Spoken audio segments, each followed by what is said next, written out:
Tikulandireni kuno kulikonse kumene mukutionera pano pa One Islam TV ku programu inanso yapadera pamene tikufuna ticheze ndi Sheikh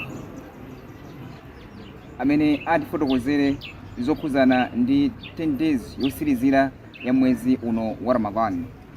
Makamaka tikukamba zoti muli usiku wa Lailatul Qadr komanso tikukamba zoti kuli itikafu kuti atifotokozere satane malinga ndi malamulo a Islamu kuti zikuti bwanji.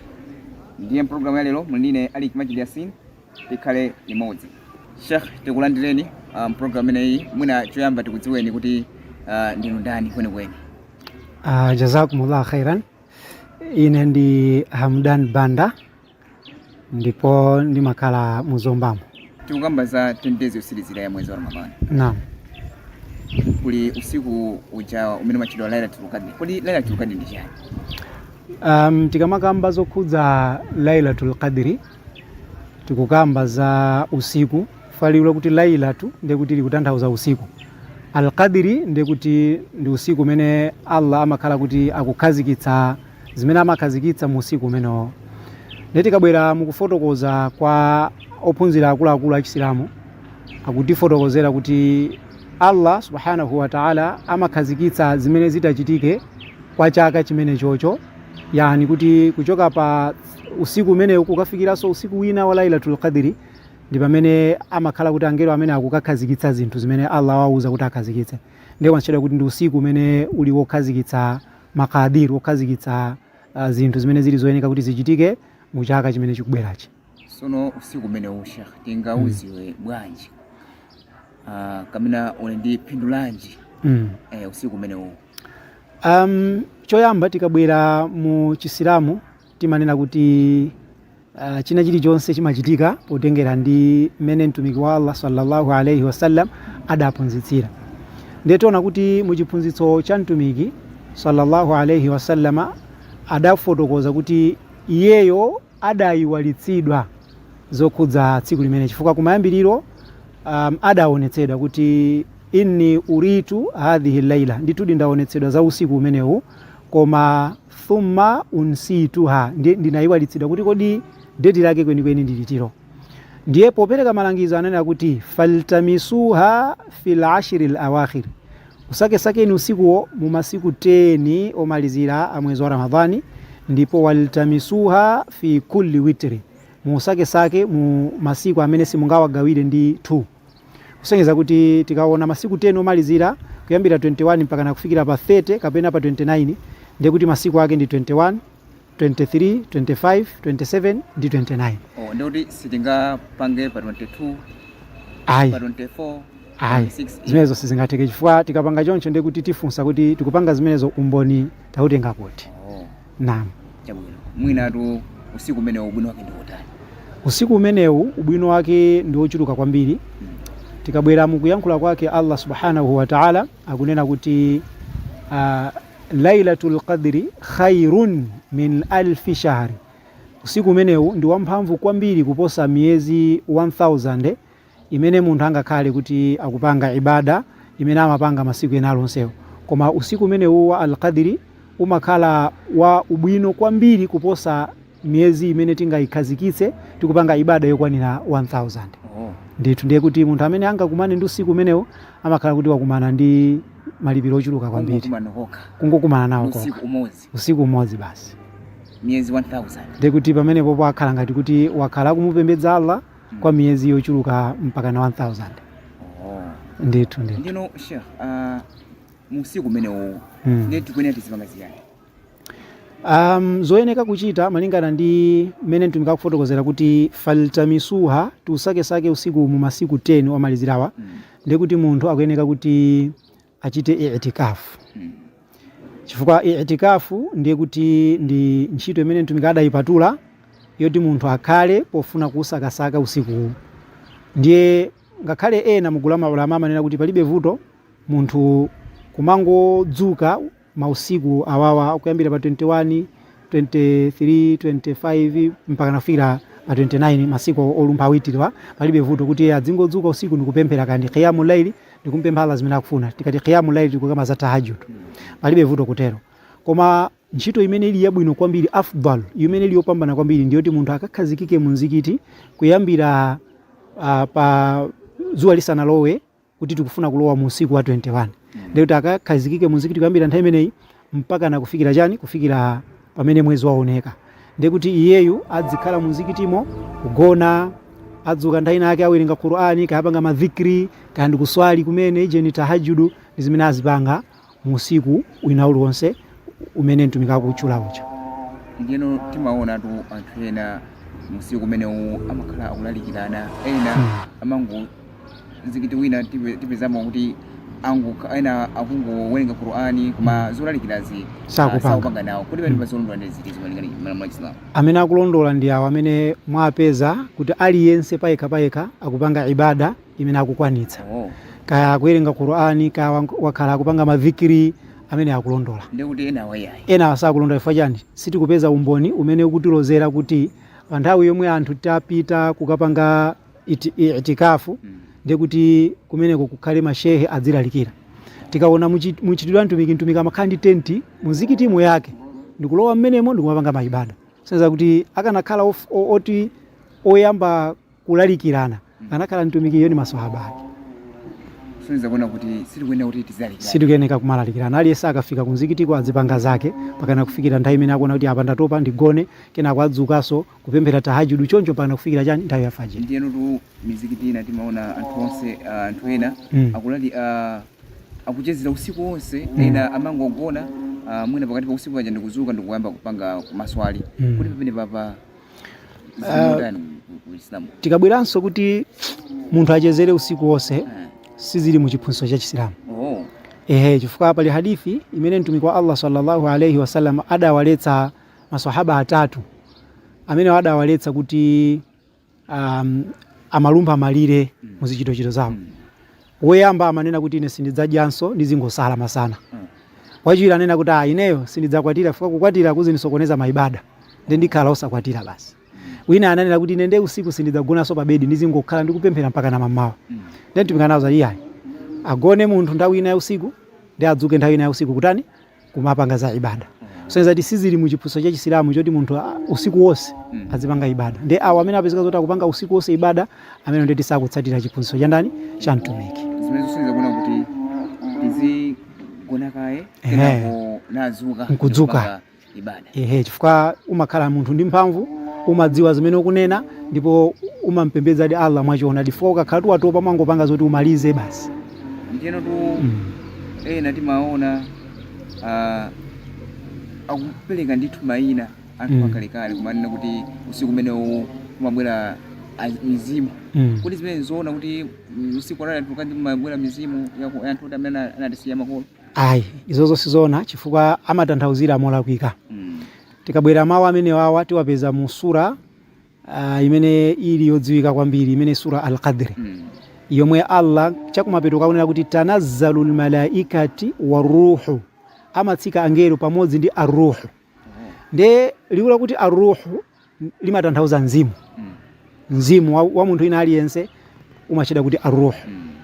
Ndiye Allah subhanahu wa ta'ala paliwula kuti aruhu likabwera mu Qur'ani akatchula pamodzi ndi angelo amakhala kuti akuyimira liwula aruhu lija akutanthauza Gabriel, Jibrilu. Sakutanthauza chifukwa liwula kuti aruhu ndi limodzi. Ndiye ngati anthu akunena kuti aya imene ikutanthauza mizimu ndiye kuti liwula aruhu lija lilakwika chifukwa likuyimira chimodzi. Ndiye ngati imabwera mizimu ndiye kuti pakuyeneka pasinthidwe liwu pasakhale aruhu pakhale arwahu kuchulukitsa. Kuti tanazzalul malaikatu wa arwahu amatsika angelo pamodzi ni mizimu ndiye tizimveka. Koma Allah anagwiritsa ntchito kuti aruhu pofuna kutanthauza Gabriel. Fa Gabriel dzina lake lina ndilotani ndilonena kuti ndi aruhul qudusi mzimu woyera. Ndiye amatsika angelo pamodzi ndi Gabriel imwe ali mtsogoleri wawo mu usiku umenewo. Mizimu simatsika nawo. Ndiye kuti amene amangotsika ndi Gabriel yekha. Gabriel fa kutsika kuchokera kumwamba pamodzi ndi angelo kubwera pachani pa dunia pano. Pamene mizimuyo imene akunena kuti matsika zikhala zosamveka chifukwa chonena kuti Allah subhanahu wa ta'ala malo amene anayika mizimu akuidziwa. Of course ina ili kujanna imene ili ya mashuhada ili mumbala meza kujanna koma yambiri imakhala kuti yabwenzeretsedwa m'manda imene mtumiki akufotokoza.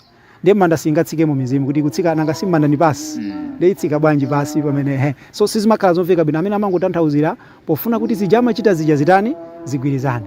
Ndikusubiza kuna kuti anthu ajamira apereka mayina list ya mayina timaona mizikiti mu ndithu akupanga zimenezi akupanga zimenezi ndio makhauta kulakwitsa kwakukulu kwambiri. Ndio shekhe timaona solo azimayi ena balaya tukandi kalikiliki kuphika utani zambirimbiri kuti zimene zijaso tinena kuti zili mpati imodzi ya Lailatul Qadr. Zimene zijazo sizili gawo la Lailatul Qadr, ndipo tiwapemphe amayi onse amene azolowera kuchita izizi kuti asiye, chifukwa tikaona mu Chisilamu timanena kuti chitsanzo chathu ndi mtumiki pamodzi ndi maswahaba. Ndiye iwowo amapanga itikafu, ndipo palibe pamene tikumvapo uthenga kunena kuti kuna abwera kagulu ka akazi kamene kamaphikira anthu amene anali mu mzikitimu. Palibepo. Palibe umboni unalonsa. Ndiye kuti zimene zijazo ndi zakunja kwa dini. Mwina pachikhalidwepo mwina zikhozokhala ndi umboni, koma mu Chisilamu umboni zilibe. Kusonyeza kuti anthu asaje pa Lailatul Qadr. Lailatul Qadr si usiku okwadi yako ya. Lailatul Qadr ufunidwe kuyambira pa 21, 23, 25, 27 ndi 28, ndipo mmenemo anthu adzipanga ibada osati kudya. Munthu adya nthawi ya dakwi. Ndeti ngati ali ndika chakudya kena kake nthawi ya dakika kwa anabasa adya kameneko adikira fajiri. Ndiye kuti kaya chamaone muja asamweti ya. Amweti ngati akufuna iyeyo amene akupanga itikafuyo. Kumatiyo neti akaphika yekha osati akamuvutise nzimayi kuti abwere kunzikiti akapanga ntchito. Mwalamoti azipanga ibada akukhala bize ndi kumaphika ponamizira kuti kuthandizana, munthu ukathandiza ntchito ya Chisilamu umapeza so malipiro. Koma umakhala kuthandiza ntchito imene iliyo sakhazikitsidwa mu Chisilamu. Kumbukirani kuti mu kutionera kuchokera pano pa One Islam TV pamene tikucheza ndi Sheikh Hamdan Banda ochokera ku Zomba pamene akutifotokozera zokhuzana ndi Lailatul Qadr kuti tipange chani mu usiku umene wa Lailatul Qadr. Ndiyetu tikupitirira ndi kucheza nawo Sheikh tipite ku gawo lina lokhuzana ndi itikafu. Kodi itikafu ndi chani makamaka? Tikamati al-i'tikafu tikutanthauza kuti ndi kudzitalikitsa kudziko ndi kukadzikhazikitsa mu mzikiti, ndicho linga choti munthu akhale odziyandikitsa kwambiri kwa Allah pochita maibadati amene amamusangalatsa Allah monga ngati kuwerenga Qur'ani, kupanga maadhkaru, komanso ndi kupemphera qiyamul layl imene ili tahajjud. Ndiye munthu amene amakhala kuti akuchita i'tikafu timanena kuti akudzikonza yekha, akupanga timati self service. Ndiye munthu amene akuchita itikafu ndiye kuti wabindikira mu mzikiti podzitalikitsa kuza dziko lapansi. Ndiye itikafu ili malamulo. Choyamba ndiye kuti munthu amene ali mmene momoyo sakuloledwa kutuluka ndi kumapita ku ntchito. Angokhala mu mzikiti, chifukwa yeye wasainira kuti sapanga za dunia, angokhala mu mzikiti mpaka na mwezi utaoneke. Ndiye kuti amene atalowe itikafu ndiye kuti satuluka kupita ku ntchito kapena kupita kukapanga business awo ena alonse mpaka na mwezi uoneke wa Shawwal. Chinanso nchoti sangatuluke ndi kupita ku nyumba kwawo kukakhala malo amodzi ndi mkazi. Ndizoletsedwa. Kungotero ndiye kuti itikafu yatani yaonokeka yathera pompo. Ndiye kuti asapite ku nyumba mwina pali kunyumba ngati pali pafupi, mtumiki amapita, koma amapita pamene pali pofunikira. Ndiye tikafufuza zikupezeka zoti kufunikira kumeneko wani kunali kukasamba. Chifanzikitwa mtumiki munalibe bafa. Kupita ku chimbudzi. Zikitwa mtumiki munalibe chimbudzi. Komanso kukadya fuka mmene musamaphika mwe chakudya mukadya ku nyumbako. Ndiye amapita. Ndiye ngati panzikitipo sipa kuphikidwa anthu ali makomo pafupi akhoza kuchoka kukathamanga kupita ku nyumba ukasamba ndi kukadya ndi kubweranso, koma kumene kwasakakhale malo amodzi ndi mkazi. Zimene zichitike musiku okhaokha kapena ndi masana omwe munthu atakutama. Olo masana, koma masana azimakhala zovuta chifukwa choti zoonaona zimachuluka, komanso zokusoko uyima ndi wina koyamba kucheza. Pamene usiku uja ukhoza kungoyenda mwa changu ndikungopita ku nyumba ndikangopanga zofunikirazo ndikubwereranso. Sono itikafu imene iyi tinene kuti ikwene kuti ichitikire nyumba mokha kapena olo kuzikiti kokha, chifukwa anthu ena amasiyanisa. Anthu akumafotokoza kuna kuti nyumba itakuthekaso kapena olo kuzikiti kokha. Itikafu sitipangira nyumba. Mkazi ngakhale mwamuna sapangira itikafu nyumba. Pamene papa itikafu kuti nzima yatha kupanga sio itikafu. Naam, itikafu mkazi akhoza kupanga chifukwa ndi ibada ya wina aliyense, si amuna okaya. Ndiye kuti akazi ngatafuna kupanga itikafu abwera ku mzikiti. akapangira kunzikitiko satuluka mpaka na chani kutuluka kwa Shawwal sakuyeneka kutuluka nawo sazipanga mmene mamuna asamapangira chifukwa chani akazi antumiki nawonso mtumiki akupanga itikafu munzikiti nawonso anabwera ndi matenti yawo ndikukunga munzikitimo mtumiki sana wathamangitse ndi pamene pomwe pakubwera kuti mkazi nayenso mopangira itikafu mwake ndi munzikiti osati nyumba. Koma tikabwera kufotokoza kwa maulama ena monga ngati Abu Hanifa adanena kuti zili zonyasa kapena kuti zili zosakondedwa mkazi kupanga itikafu kunzikiti koma akapangira itikafu yake kunyumba. Anagwirisira ntchito hadithi yonena kuti swala ya mkazi imene akuipempherera nyumba ndi yabwino kwambiri kusiyana ndi swala imene amakapempherera kuti kunzikiti. Iwo ananena choncho. Koma tikabwera muzimene adachita azikazi antumikini zoti anakapangira itikafu kunzikiti sadapangire nyumba. Choncho zikanakhala ndi zololedwa mkazi kupangira itikafu nyumba ndi kuti akadayamba kuchita zimene zakanakhala akazi akantumikiwo. Ndi itikafu titengeza antumiki tisatenge zimene anayankhula Abu Hanifa chifukwa kumene kundikumva kwake. Ndi titenga kumva kwa mtumiki pamodzi ndi maswahaba ake. Ndi mtumiki sadawaletsa akazi kupangira itikafu mijeni munzikiti. Komano mashehe na kufotokoza kuti ngati akazi atapezeke zoti kunzikiti kuja ndizovuta malinga ndi mmene kulili nakasipa limizikiti ne mamangidwe yopanda chani yopanda chipinda cha azimayi. Ndi amuna apezeka zoti akuwatsingira akazi kuti asalowe mmene mucha. Nditi mkazi amene alibe choice akhoza kupangira kuti kunyumba kwake. Kapena kunyumba kujeni kunzikitiko ndikoti akakafikako abweretsa mafitina. Abweretsa mafitina ndi mmene zimakhalira ndi kuti zabwino zake maulama akunena kuti monga ti Sheikh Ibn Uthaymeen akunena kuti mkazi amene asapange itikafu koma azingodzuka masiku awawa pofuna kusaka chani pofuna kupeza usiku palibe vuto. Chabwino. Naam. Mwina zina zimene zimaononga itikafu imene munayamba nthawi yake ina kudulani. Ya. Zimaononga ndi chani makamaka. Chinaso ndichoti ngati munthu watuluka kupita kukaona odwala. Itikafu yako yaonongeka. Ndati munthu asapite kukaona odwala aliyense. Ali serious kuchipatala. Osapita apita anthu ena iyeyo sizikumukhudza. Komanso asatuluke kupita kukapanga atendi maliro. Olatakha kuti amene amwalira wani. Olatakha kuti amwalira ndi makolo wako kaya ni mwana wako kaya ni mkazi wako iweyo basibe uli munzikitimo wazitalikitsa kuzonsezo. Akapanga ijeni amene atayendetse maliro ndi anthu ena. Chifukwa Aisha kuti iweyo ndi head wa pakhomo. Olatakha ndiwe head wa pakhomo. Sukeneka ukapezeka kumene. Sayendesera ayendesa anthu ena. Chifukwa kuti kungopita kumene koko itikafu yatani yaonongeka. Ndezili ndiwe kuti usiye itikafu yo ukapange zimenezo basi ukabwerera ndeti itikafu yata. Koma ngati ukufuna kuti itikafu yako ikhalepo be ndi kuti upewe kukhala malo amodzi ndi mkazi, kupita kuntchito, kupita ku business, kupita ku maliro, komanso kupita kukaona odwala. Utuluke nyumba munyengo zimene zili zofunikira kukasamba kunyumba kukadya ngati panzikitipo sipa kuphikidwa kapenanso kukatani kukachita chimbuzi ngati panzikitipo palibepo cha chimbuzi. Ndiyo kuti kukumana ndi mkazi tukamba zona kuti kokhawa amene anapanganika. Ndiyo kuti kungokumana naye pamene papa popanda china chilichonse kukumana naye popanda china chilichonse vuto palibe. Fama hadithi alipo kuti mtumiki amabwera akazi ake munzikiti acheza nawo azipita. Ndipo ulendo wina anabwera akazi onse ndiye mtumiki anamuza Sofia kuti atsalire anamba kuyenda naye mpaka nakukafikiza kumene amatani amakhala ku nyumba yake. So tuona kuti kazi kubwera kunzikiti pamene upanga itikafu ndikucheza naye zina ndi zina palibe vuto. Komano ndi kuti kusakhale pamene pokusisitana ayenda kusowana akazanga makuti ndeti ziono ngasoja. Olatakhala kubwera daily. Kuzacheza koma kosati kucheza kuti mpaka nankhani zoti koma azibwerera pa zinthu zofunikira. Kaya kuzasiya chakudya kapena mwina angofuna kukuzani ripoti ya zimene munawuza kuti akachite ndi zina zotero. Ndithu. Itikafu imeneyi ikuyenera kuti iyambike pali kumasukutira bati. Itikafu imeneyi ikuyenera kuti iyambike kuyambira amene tinafotokozera kuti tsiku la 20 magharibi tsiku la 20 tikati 20 ndeti madzulo ake walikamalowa likhala 21. Ndiye kuti pa magharibi mukhale kuti muli munzikiti.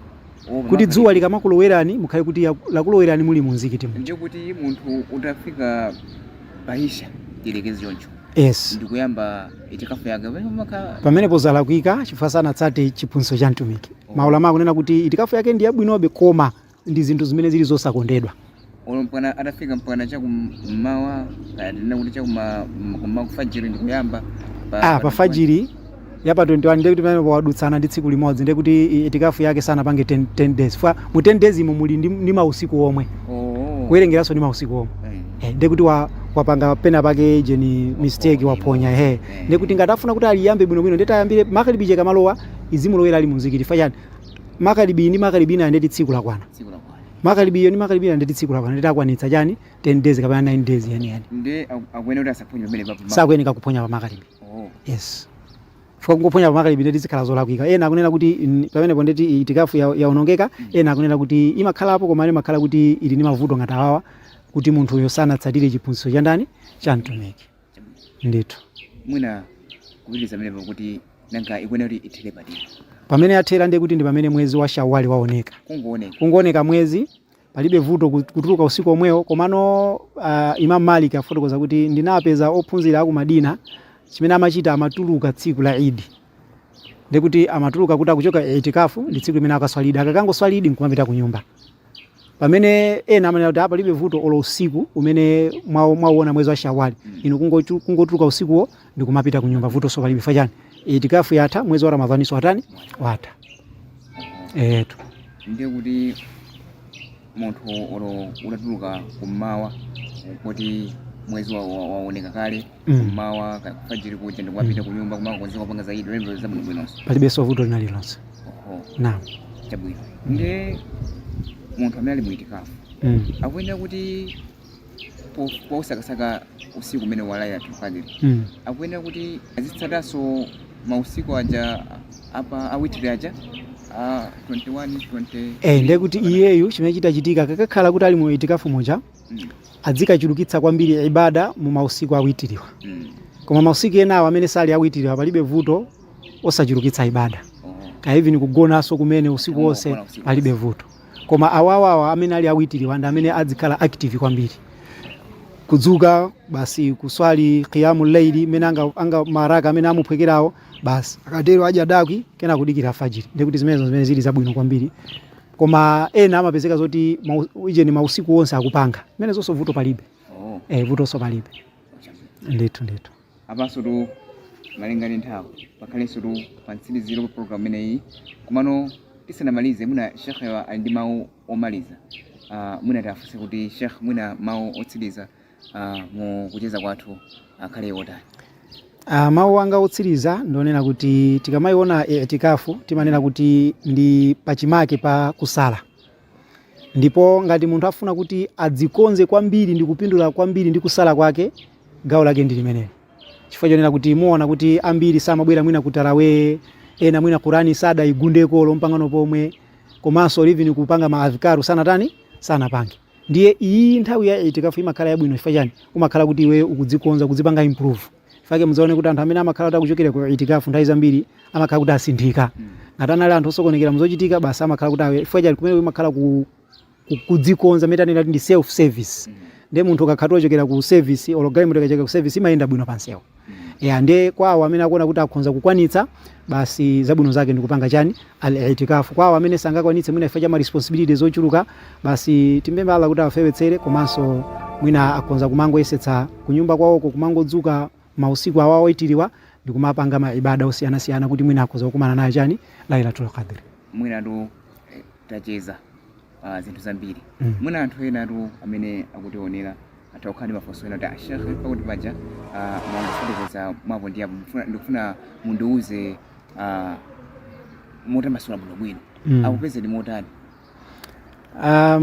leti panapo tinene kuti kupereka nambala pasi nambala mwina mwake pena pangisana vese bwinobwino mwina atakufunsana kuti Sheikh pamene pajapo ine sinambe bwinobwino chabwino ndiye kuti nambala ndi 0 ma 8 atatu 27 ma 5 atatu 4 0 ma 8 atatu 27 ma 5 atatu 4 ndithu ngati tu muli ndi funso lina lilonse kapena ndimanga pa zimene Sheikh ayankha pamene timapanga program imeneyi muli ndi ufulu owafunsa pa nambala imene apereka apa pakhalenso pantsiriziro pa program imeneyi pamene timacheza ndi Sheikh Hamdan Banda pamene amatifotokozera bwino lomwe zokhuzana ndi usiku wa Lailatul Qadr komanso ndi mmene tingapangire itikafu chofunika ndichoti mukuyenera kupanga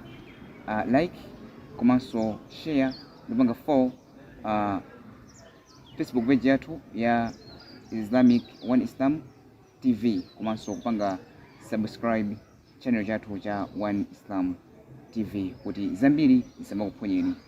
Kufikira tsiku lina pamene tidzakubweretsanisoni mlendo wina amene zacheza nawe ndi zinthu zina zokhuza ndi dini ya Islam. Ndine Ali Tipange. Wassalamu alaikum warahmatullahi wabarakatuh.